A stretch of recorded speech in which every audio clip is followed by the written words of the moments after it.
Yes, welcome back to another video, guys, and welcome to the final part of my end of the year videos, even though we're halfway through January now. But this is the final video in that kind of series I do at the end of every year, at the start of every new year, where, you know, we do my top 10 films of the year, my top 10 worst films of the year. We rank every film I've seen in the year. We do my top 10 most anticipated films of the next year. And then we're going to rank every TV show, which is the video we're doing here. I watched 36 series this year. I've had such a busy year watching TV and movies. I'm definitely going to hit the brakes a bit this year because I watched too much last year. But anyway, we do have 36 shows to go over. Now, I'll say this before we get started with TV series, because they're a bit more of a commitment than movies. I do normally only watch the stuff that I want to and I hear is very good. So really, there's only, out of the 36, honestly, only the bottom 6 I'm pretty near on, and from there on, they're all okay to good shows, so I don't really have too much negative stuff to say on all of these, but I have ranked them from my least favourite to my favourite, and again, I haven't watched everything, guys. There's going to be some things like White Lotus I haven't watched, and there's a couple other biggies, I'm sure, which I'm missing, and people are going to recommend to me in the comments below, and they're going to go, why haven't you watched this? Man, it's just because I haven't had time, I haven't got round to it, or it wasn't on my radar. And again, in terms of ranking these, this is just my opinion, guys, because there's a couple popular ones which might fall near the bottom. But as I say, I genuinely really like most of the shows here, like all the way up to like 30. I really did enjoy everything, so it's just an order. But anyway, I'm going to scooch over here so we can see. Oh, it's a horrible squeak from my chair there. I'm going to pull the chair over here so we can have the posters for each season come up. So remember, if I talk about a show where it's on its 8th or 9th season, it is just that one season, not the show overall, just the season that aired in that year, in 2022. So let's get started. In last place, we have a Marvel show, and it is She-Hulk Attorney at Law. Yeah, I hated this show, to be honest. I thought the opening episode was okay, even though it felt very rushed. And then it went into a nonsensical, pointless, pretty boring, cringeworthy drama. I don't even know how to describe this. It's so unlike every other Marvel product where there are no interesting side characters. There's no clear sense of who is the villain. And when we find out that Titania, I think is her name, is the villain, she's honestly a very, very terrible villain. The Daredevil episode was really good. That's the one episode I really liked. And I thought they actually handled Daredevil pretty well. And in the finale, I've never seen a show crumble so much on its finale where it just didn't know how to end. This show was a complete mess. I don't think I laughed once, other than maybe like a couple of times during the Daredevil one, because for some reason She-Hulk and Daredevil bounced off each other really well. Yeah, and awful CGI, awful looking show. Just cringe. I really, really dislike this one. I will say this, though, the lead actress done a good job as She-Hulk.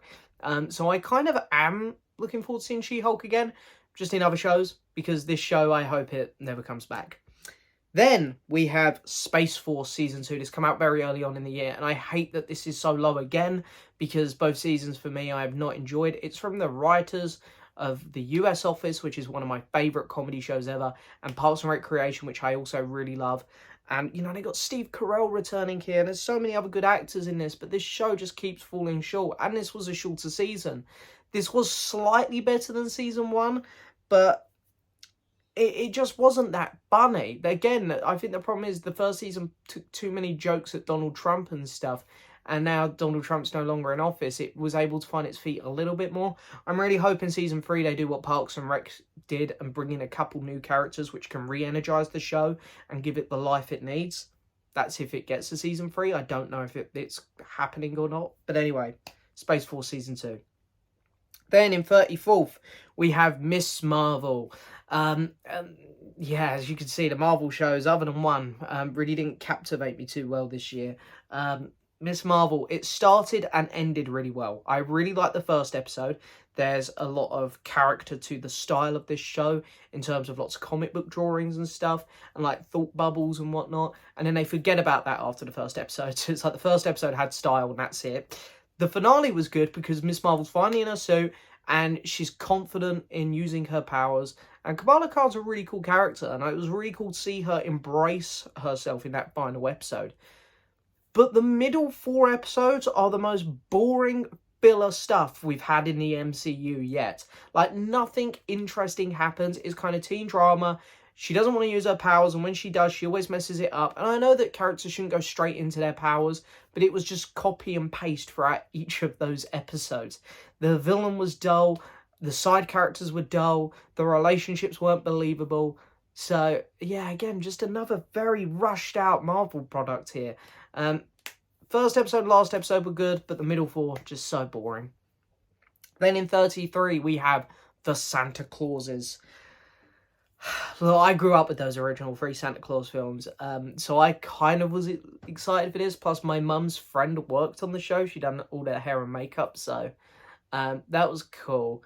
But yeah, there was a good episode there. I can't remember what one it was. It was either episode 4 or 5 where the Santa goes meets all of the past Santas, and that was cool. Seeing some of the returning characters was also interesting, and a lot of the new elves and stuff, they're sweet.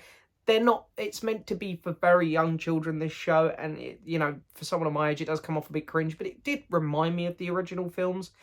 But it wasn't great. There was some really dodgy stuff in this. The villain, the new Santa, it was terrible. The overall plot of the show wasn't the one they should have gone with. And I gotta say, that intro is terrifying. So yeah, the Santa Claus is 33. Then just in front of that, I almost feel a bit bad putting this one this low, but The Boys Diabolical. Not The Boys season 3, don't worry guys. If that was that low, I'd be worried for myself too. But The Boys Diabolical, it's kind of their Star Wars Visions, their Marvel's What If. It's just their take on some other little side stories which could have happened in the Boys universe. I like the animation style to this. There's a couple cool stories in there. There's some really weird ones that really suit the Boys. There's one where a turd comes to life. But as it is, it's okay. I don't have loads to say about it if you can't tell. It came out early in the year. It was very quick episodes, very short season. It was done and dusted. I think you can watch it all in like an hour and a half or something. Yeah, it was fine. If they do another season, I probably will still check it out. It's an easy watch. So yeah. And in 31, this one kind of upsets me because I really wanted this to at least be in my top 20 here. Killing Eve, the final season, season 4. I knew at the end of Killing Eve season 3 we were in trouble because you just get to the point where you want Eve and Villanelle to finally get together. And it's like the end of season 3 was like, this is the time when I need to get together and I need to do a season with them together for the whole thing. And they blew it at the end of season 3, and this whole season was just a slog to get to the end. And in the ending, I'm not sure I liked it too much. It hasn't sat super well with me, but the season as a whole hasn't. Because it just wasn't that interesting, to be honest. I think season 3 was a good ending point. I think that's where it probably should have ended. Yeah, I think this is a show where it just went on one season too long. And it's a shame, because I loved the first 2 seasons of this show. But yeah, Killing Eve, season 4, disappointing. Okay, coming in 30th. Now, the first half of this show actually did air in 2021, but the second half aired in 2022. So I'm just going to do the whole show here because fuck it. Fear the Walking Dead Season 7. This was the last show I watched. I binged it all last week because it went on Amazon Prime for free. Funny enough, the day I started watching it, later that afternoon, they announced that Season 8 will be its final season. I'm kind of pleased because this show has surprisingly kept my focus. I have enjoyed most of it, to be fair to it. It's not as bad as people make out. But, I can only imagine what the viewing figures are doing because less and less people talk about it each year. So I'm very sure that it's time for it to end. It weren't as bad as season 4 because that was definitely the worst season of this show. This season was interesting, but you could tell they obviously had a starting point from where season 6 left off, and they had an idea of where they wanted to be at the end of this show. Unfortunately, because they're so tied down to this 16-episode runtime, which I think they're cutting down to 12 for the final season, but they're so strict on keeping to this 16-episode episode list that there was just so many filler episodes here again. There's some really exciting ones every now and then. It's a bit like those later seasons of The Walking Dead. You get a good one, then you get a bad one. You get a good one, you get a bad one. You get a good one, you get a bad one. And there was a few controversial things in this show. They killed off a couple of the best characters. And we're really left with a lot of the boring ones for the final season. And they bring back my least favourite character from the earlier seasons, and they've somehow made her worse. So, go figure. Coming in 29th is going to be The Peripheral. I was really excited for this because it's from the creators and the writers of Westworld, which I absolutely love. It's one of my favourite shows. Westworld Season 4 is on here. And it stars Chloe Grace Moretz, who's a fantastic actress. And I was really excited because I thought this would be an incredible show. And I was like, thank God she's going to be in something good because she's a really good actress. And it seems she ends up being in the worst films at the minute. But the show itself was good, but it really fizzled out for me. I loved the premise of it. I thought it was really cool, really unique. Also visually stunning. It had that very Westworld-y look about it. And the first three episodes, I want to say, I was really invested, really trying to keep up with it. You could tell it was a slow build-up, but then it was a slow build until like episode 8, the final. And by the end of it, I was really kind of pleased it was finishing. 28th is going to Pam and Tommy. Two of the best performances this year, by the way, from Lily James and Sebastian Stan. Forgot both their names for a second there.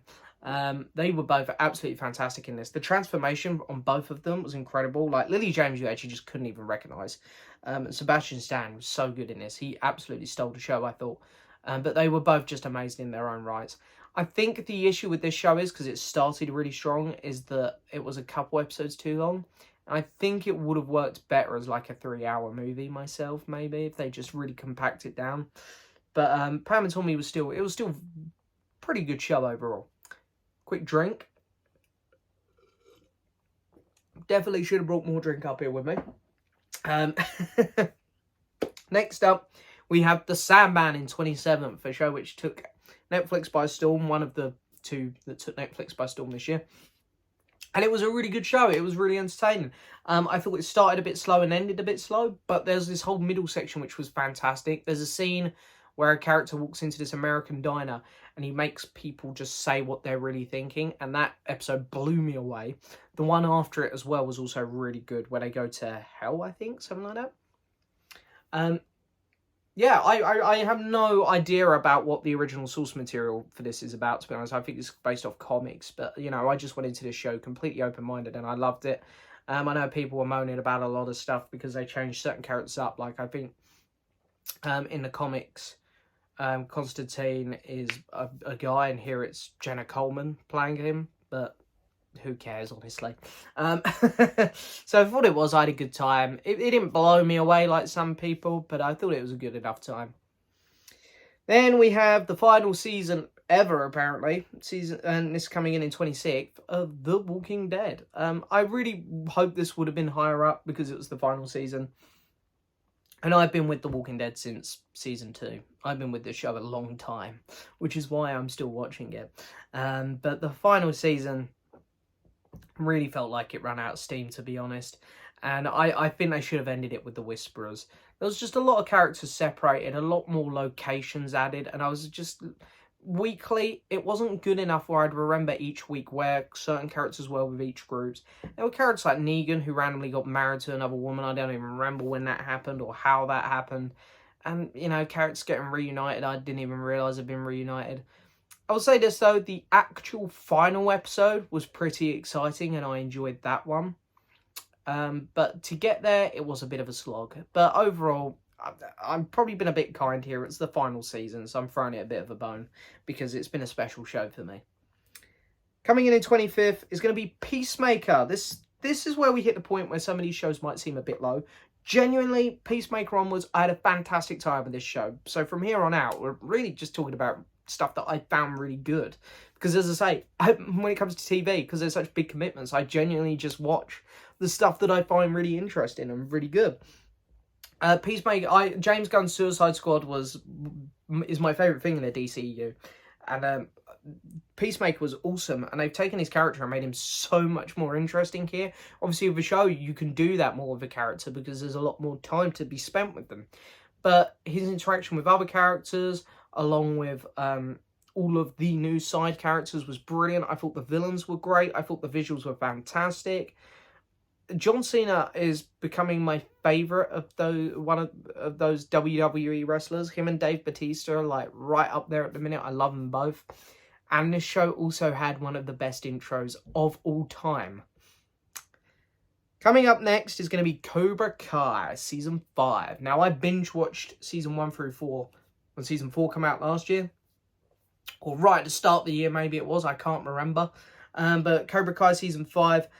yeah, you know, this show, it's cheesy dialogue. If you're going to look at this on a technical aspect, this should really be down near the bottom, because it's a cheaply made show. It's very quick, churn it out. It's very over the top, very cheesy dialogue, not the best acting, all of that. Yeah, it's not great.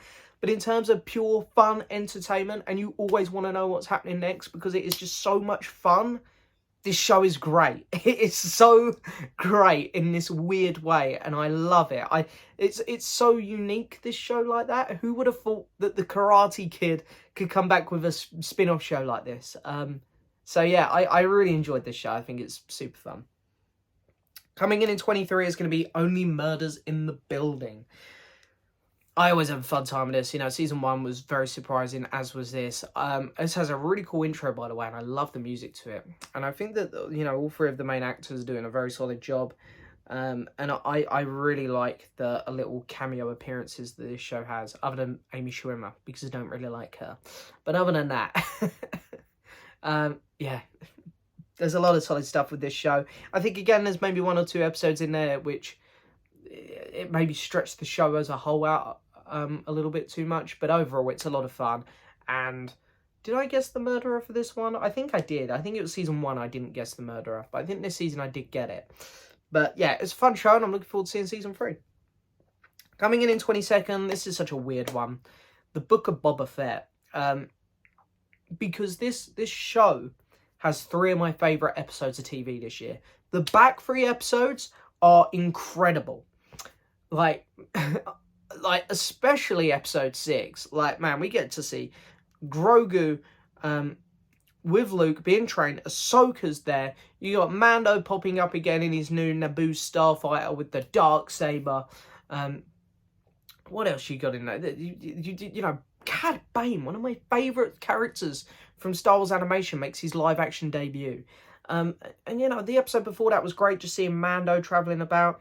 And then the episode after that, of course, you know, is just this epic finale. It's amazing. If I was just ranking these 3 episodes, it would put the show in the top 10. But unfortunately, the first 4 are just, like, I think the first 2 are okay. They're watchable, they're fine. But then episode 3 and 4 just weren't very good. And the show as a whole is very messy in terms of, it's the Book of Boba Fett. But the last 3 episodes feel like The Mandalorian Season 2.5 plus Boba Fett. And I'm trying to look at the show as a whole, and as a whole, it is messy. But there's a lot still appreciate about the show. I've seen people ragging on it because admittedly it is quite messy. It is still a good time. There's a lot of great things to appreciate about this show, and I'm buzzing for Season 3 of Mando. And coming in just before that in 21 is going to be Obi-Wan Kenobi. I know, you'd expect me to put this higher. I'm such a huge prequel fan. I love Ewan McGregor in playing this character. It's one of the best casting decisions ever. And I constantly quote Obi-Wan from the prequels, you know. Hello there. So uncivilized. We're smarter than this. How did we get into this? You know, I love this character so much, and this man playing this character. But I enjoy it overall. It was entertaining. The overall story was fine. But it just felt a bit sloppy to me. Like how characters were constantly being left alive. Grand Inquisitor, we obviously knew he was going to survive because of Rebels, but, you know, he's being left alive. Reva, I think is her name, was just left alive by Vader, of all people. And, like, Obi-Wan breaking into the Inquisitor's base. You know, if you've played Jedi Fallen Order, that's how you break into the Inquisitor's base on that game, and that's set before Obi-Wan. So it's like, really? He's just going to break in the exact same way another Jedi broke in a few years prior to this. So I just think it was a bit sloppy like that to show. And obviously the dialogue weren't the best, but I don't go to Star Wars for great dialogue. Yeah, again, this is another show where people have been way too harsh on it the last year. But yeah, overall it was disappointing, but I still did like it. I did like it. But coming in 20th is going to be Moon Knight. 3 Disney Plus shows in a row. Actually, it's going to be 4. There's another one in front of this. Moon Knight, yeah. I really like it. It's definitely the best of the Marvel shows this year. I know some people have really been trying to stick up for the other 2. I've seen some people even say they think Miss Marvel's better than Moon Knight, but it's just not. It's no way. Oscar Isaacs performed the hell out of this. It was so cool to see such a broken character in the MCU, because recently we haven't had many of those in terms of new characters. They've all been quite, you know, look at me, I got my powers. So yeah, that was really fun, and Ethan Hawke plays a great villain. I really like the girl in this as well. I don't know the actress's name, or I can't remember the character's name. It was one of the first shows this year, but I thought she was fantastic, really well written character, and I liked at the end she became a hero as well. She looked really cool. Talking about looking cool, Moon Knight is maybe the coolest looking character in all of Marvel now. He just looks badass. So does Mr. Knight. The cinematography in the show was also really good. Episode 2 was beautiful. And a lot of the effects were great as well. Yeah, I thought this was a really, really solid show. Very unique for Marvel. And I think they needed it. I would have preferred this to come later in the year, to be honest. Because obviously we had the other 2 shows. I would have preferred they ended on this one. It would have made me feel a bit more energized about the Marvel shows. But at the minute we're in a bit of a slog. So yeah. Have another quick drink before we move on to the next one. Next up. This might be too high for some people, but screw it, it's my list. Tales of the Jedi. I love Star Wars animation. People know this. I'm a huge Clone Wars guy. I love that shit. Rebels, love that as well. And I'm really enjoying the Bad Batch as well at the minute. Tales of the Jedi is such a cool idea. I really hope they do more seasons of this, because man, Dooku is one of my favourite characters. I mean, look, I've got the man's lightsaber up here. That's Dooku's. He's honestly one of my favourite Star Wars characters. You might not have been able to see that actually, because I've just realised there's going to be a poster here. But yeah, I absolutely love Dooku. He's top 10, maybe even top 5 Star Wars characters for me. And I know people have just seen the films again, really, but there's so much to this character. If you read the book Jedi Lost, you'll discover so much about him. He's awesome. And here, just getting some of that backstory was just incredible. Seeing him train Qui-Gon, seeing him go on a mission with Windu where you can see little glimpses of him turning. And in the episode set during the events of Phantom Menace and seeing him with Yaddle, incredible. And then the Ahsoka episodes are also really good. I thought the first one was the weakest, but I loved seeing her train with Anakin. And then that final episode where she fights the Inquisitor, who's made of gas, was awesome. Really, really great. So yeah, it's short and sweet, this show. You can literally watch it in just over an hour, like an hour and 20. But it's fantastic. I loved it. Then in 18th, we've got Wednesday, the other Netflix show. It sort of blew up near the end of this year. Jenna Ortega, absolutely, you know, she's fantastic in this role. And you can really get Tim Burton's style all over this. And Tim Burton's a little bit of an acquired taste. I've never been the biggest fan. I really appreciate him as a filmmaker. But here, I think he actually works better as a TV director than maybe a movie one, which might be a bit of a controversial thing to say. But I feel like TV feels a lot more samey than movies. And I feel like having something with this much style is fun with TV, because you don't get it as much. And I love that about this. I thought it was great. Really good runtime. I was always excited to see what happened next. And a lot of fun characters. Did guess the killer, though. Or, you know, the person behind it all. Okay, 17th is going to Yellow Jackets. This is another one that crossed through 2021 to 2022. But it finished in 2022, so I'm going to sum it up as a 2022 show. And, you know, this is Lost with just a lot of attractive women. Lost, I never made it through, to be fair. So, I don't know. I know that was getting weirder as it went on. And you can really feel that with this. And the issue I have with this show is there's a lot of stuff set in the present day and a lot of stuff set in the past. The problem is, with the present day stuff, is it sort of tells you who's not going to make it off the island because they're not in the present day. And the past stuff was so much more exciting that sometimes when it cuts to the present day stuff, I was like, no, I want to go back. But saying that, production value on this show was great. I thought all of the acting was really good as well. And it was creepy at times. There's a shot where one girl tries to leave the island in a plane. And it was just, I was on the edge of my seat the whole time. So yeah, really good stuff. 16th, we have the Umbrella Academy Season 3. I mean, Season 2 of the Umbrella Academy was so good. Season 1 was kind of average. I thought Season 2 really stepped it up. This was a slight step down, but I still really enjoyed it. The first couple episodes I was a bit lukewarm on, and then I really got into this show. It really found its feet, and I was able to really get into it. And I think with this show, again, what it does do really well, like season 2, is it allows you to really enjoy every character, not just go, I like him, but I don't care about him. Here it does a really good job at rounding them all up, and you have a good time with all of them. I know it's coming up to its final season, so I'm really excited to see how it ends, and I hope they stick the landing, because overall it's been a very entertaining show. Then we have 15th, the final season of Peaky Blinders. I've been a big Peaky Blinders fan since season 4. And yeah, I wish this ended a bit more strongly. It seems season 5 went down this really kind of political road, and found myself a little bit bored at times. And this sort of tried to get back to the earlier season feeling, but then it did also dip its toes in the political stuff and get a bit bogged down again every now and then. And again, very similar to what I said about Miss Marvel earlier, but obviously a lot better than Miss Marvel. This is much higher quality TV. I found it started really well and ended really well.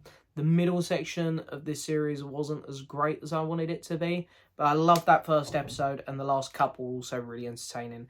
In terms of quality, like the sets, the production value on this show is incredible.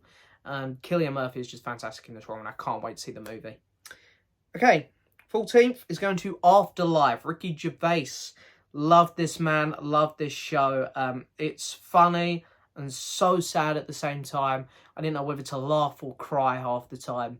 And that's the beautiful thing about this show.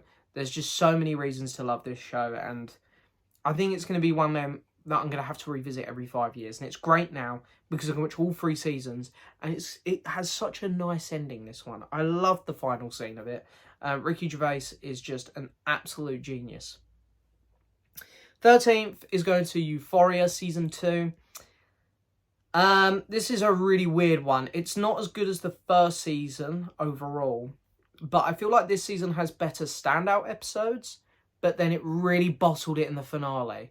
Like, really bottled it. The thing I liked about Euphoria is it's a great show that shows these really extreme problems that some people have, whether it's, drinking, drug abuse, mental illness, and they're real life problems that some people out there suffer, but it takes them to the extreme and shows you how bad this can affect people and people around them.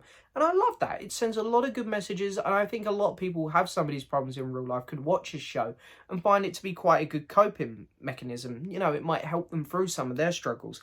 And I think with that comes a lot of great characters, and on top of that, you have great filmmaking here, like the cinematography, the lighting especially throughout a lot of this show is just great, and the relationships all feel real. And then it reminds me of the second season of 12 Reasons, is it 12? 13 Reasons Why? 13 Reasons Why? Where it just goes to the extreme. There's a full-on shootout in the final episode, and someone gets shot and dies. And it's like, this just feels like it's gone too far for me. But I did have to put it this high because there were a couple standouts. There's an episode where Rue goes on the run, and I love that one. She just breaks, and it's a fantastic episode. And in terms of filmmaking and TV making in this case, it is one of the highest quality ones, like as I say, like the lighting, the directing, the sound mixing, everything about it. So well done. So yeah, Euphoria, Season 2. Not as good as Season 1, but it just really went too far in that finale. Okay, number 12 is going to Stranger Things Season 4. I like Stranger Things. I'm not one of these massive fans. It's very entertaining, and again, in terms of high quality TV making, this is also up there. Visually, it's stunning at times. It looks like a movie, and I really like all the characters in this. They're all so likable, and they blend off each other and really well. They all connect really well. I like the fact we've got a villain that can communicate now with Vecna. It's not just big evil monster in the sky. And I like the fact they come back and sort of tied up a lot of loose ends with, like the professor guy coming back with 11 and stuff. But the reason it's fallen a bit short is because there's actually quite a few plot holes in this show, I think. The whole time that Vecna was just trying to get back to Maxine or whatever, just so that he could come through into our world. It's like, why don't you just go get another kid or something? there's a lot of plot holes in this season, I think, unfortunately. And it did. There were a lot of times where I was questioning what I was watching, but it was very entertaining. Still, it's a very entertaining show. It's the blockbusters of TV. It's the Marvel of TV. So yeah, it's still very entertaining. 11 is going to the final season of His Dark Materials. I really enjoyed this show. Season 1 was the best. I preferred this to Season 2. I thought it was, again, the production value, the HBO budget coming in here, absolutely fantastic. It looks great. All of the actors doing a really good job. And it's got a few nice send-offs to characters, even characters that sort of left us last season, which I thought was nice. And the final episode itself was awesome. Loved it. Okay, number 10, top 10. The Boys, season 3. Here it is. Here's The Boys. Yeah, I think this was probably the weakest season, but still excellent TV making. There is just some moments where this show pushes the boundaries and the limits of what it can put in front of the audience's eyes, and it's always so entertaining to watch. I also just love watching Homelander and Billy Butcher. I think that's his name, Butcher. I know Butcher. His first name is Billy, isn't it? Carl Urban's character. I just love watching those two. They're absolutely fantastic, and all the characters, to be fair, are really good in this. The new ones as well, awesome. There's a couple things like, I feel like Stormfront, her character was a bit wasted at the end of this. Obviously, at the end of last season, she gets fried to a crisp. I was expecting the Darth Vader treatment. She'd come back either at the end of this season or next season in a cool suit or something. Didn't really want to do anything with that. They just sort of killed her off screen. I'm not sure I like what they've done with Black Noir either, but there's still a lot of good stuff in the show. Very entertaining. Number 9. Here comes another controversial one. The Lord of the Rings. The Rings of Power. Woo, wow. This show, I really want to rewatch it, actually, because I feel like there's a lot of stuff I missed and a lot of stuff I'm not appreciating like I should. But, you know, and I know some people are upset because it doesn't quite fit in with the Tolkien source material because they've made elves black or something. And it's like, get over it, guys. Now, with the source material, I must admit, they do something at the end with the rings, which doesn't really make much sense to me. I get that this is their version. It's not connected to the Peter Jackson films, and they're going to go in their own direction, which is kind of fine with me, to be honest. I don't really care too much. I just hope that they're going to be able to explain it in the later seasons. But for this season, as it was, very entertaining. The whole mystery elements that were going on in it was great. I thought that the actors all done really good jobs, and visually it was just incredible. It was unbelievable, some of the stuff I was watching. So yeah, Rings of Power, really, really good. Drinky time. We're nearly done the drink. I saved a teeny bit in there, in case my voice really goes in the last 5. Number 8. What We Do in the Shadows, Season 4. I loved this show so much. I loved Season 1 and 2. Season 3, for me, felt like a little dip. But then this has come back up to the level of Season 1 and 2 for me. I had such a fun time with this one. All of the characters killed me. What they do with Colin Robinson in this season is hilarious. I was dying with laughter watching it. I thought it was so well done. Laszlo, the short tubby guy from the IT crowd, he is my favourite by far. He cracks me up, some of the stuff he says. But everything about it, it's my humour down to a T. I was pissing myself watching this multiple times. I absolutely adore it. Number 7 is going to Barry.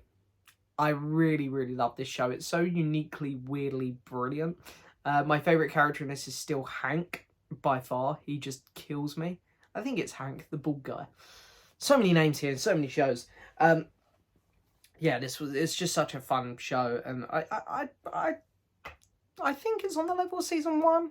I think so. Season 2, again, still my favourite. But I had a really fun time with this. If you haven't watched Barry, please go do it. Because I know that it's not the most viewed show or anything. But it really deserves to be. It's a really cracking show. Then, I didn't know whether to include this or not. But screw it. Prehistoric Planet. HBO's budget. Dinosaurs. David Attenborough. What more do I need to say? I was so fascinated watching every episode of this. I like dinosaurs and I like my David Attenborough documentaries, so having this combination was great. I know each episode of this couldn't have been cheap to make. I know they were all going to be very expensive. My only issue with this is I wanted more. And I think we are getting more. But guys, if you like dinosaurs and David Attenborough documentaries, this is your perfect series. It's so good. Okay, coming in at number 5 is the show that everyone was expecting to win Best Show at the Golden Globes, and that is Severance. Yeah, this is the first season I'm talking about today? Oh no, Yellow Jackets, actually Wednesday, I suppose, yeah. I haven't done as many original shows this year. A lot of these are season 2s, 3s, 4s, 5, blah blah blah. Walking Dead 11. But Severance was fantastic. The lead guy in it, whose name I always forget, who people will know from Parks and Rec, Step Brothers, he is just incredible in this. The whole cast is incredible. All 4 of the main actors that characters that you hang around with for this show are all doing incredible jobs. And then Christopher Walken pops up every now and then, who's also amazing. Just the pacing of the show is so good. The sets are so eerie and so... It's constantly making you question things, and by the time you get to the end, you're left with even more questions, and I really can't wait to find them out. I thought this was such a fantastically unique show. I can't wait to watch more. Coming in 4th is going to be the final season of Better Call Saul. I love my Breaking Bad and Better Call Saul. And Better Call Saul is just like Breaking Bad, where it does just get better. I think the first half of this season was good, like on the season 5 level. The back half of the season went for it, and I was loving every second of it. Every episode was just so incredible. Seeing what was happening to characters and where characters were running up. I was genuinely on the edge of my seat the whole time. And the actual finale was one of the best episodes of TV this year. Absolutely incredible. Coming in 3rd. I know, I can't believe this. Ready? Star Wars Andor. I went into this year like, Obi-Wan, yes. Boba Fett, I'm excited for. Andor, whatever. Holy fucking shit. How did this end up being this good? It was one of the best shows. It's potentially the best Disney Plus show. But it's one of the best shows of the last 5 years, I'd say. It was so great. They've taken this character that no one really cared too much for and made him fantastic and given this incredible story around him. You got sort of like 3 or 4 arcs, right? You've got him on his homeworld, which is great. The build up to get him off is just fantastic. And then you got him doing this job with another group of rebels. Incredible. And the payoff, episode 6, the final part of that 3-parter, is just fantastic as well. And then you got this bit where he's in a jail cell, like making parts for something with Andy Serkis' character. It's just incredible. And then the finale with the funeral. Man, this show was so good. And that little end credit scene was just also mind-blowing. I loved this show. It was so good. It visually looked incredible. There wasn't a second where I went to CGI, and that's a bit rough. Because it feels like every Disney Plus show has a moment like that. And this one, being how long it was, didn't. It fits so perfectly into the Star Wars lore. It feels like it's a part of the Star Wars universe where it isn't just, I'm going to throw my lightsaber about and we're going to go on an adventure. It's like, this feels like, Star Wars is better than that. Star Wars is smart. And this feels like it's fitting into that smart part of Star Wars where it's like, you can't do that because, you know, politically, we got the Mon Mothma stuff going on. We have to be cautious, a rebellion, blah, blah, blah. Not just, I'm going to throw my lightsaber, let's go get the Empire. I loved it. So good. Okay, coming in 2nd place is going to be Westworld Season 4. I love Westworld. I'm such a huge fan of this show. I'm so pissed that they cancelled it right before the final. Although I saw the viewing figures and I completely get why they cancelled it. But I'm still pissed. This show is so great. Visually, it's stunning. And the story is constantly making you think and reinventing itself. And at the same time, you're going, holy shit, I can't wait to see what happens next.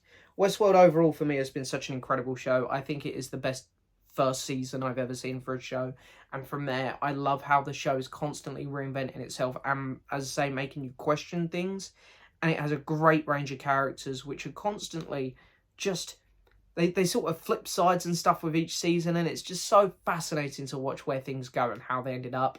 I'm gutted we're not going to get to see the ending of it. But season 4 was a real return to form. It's my 2nd favourite season of the show, I think, after the 1st.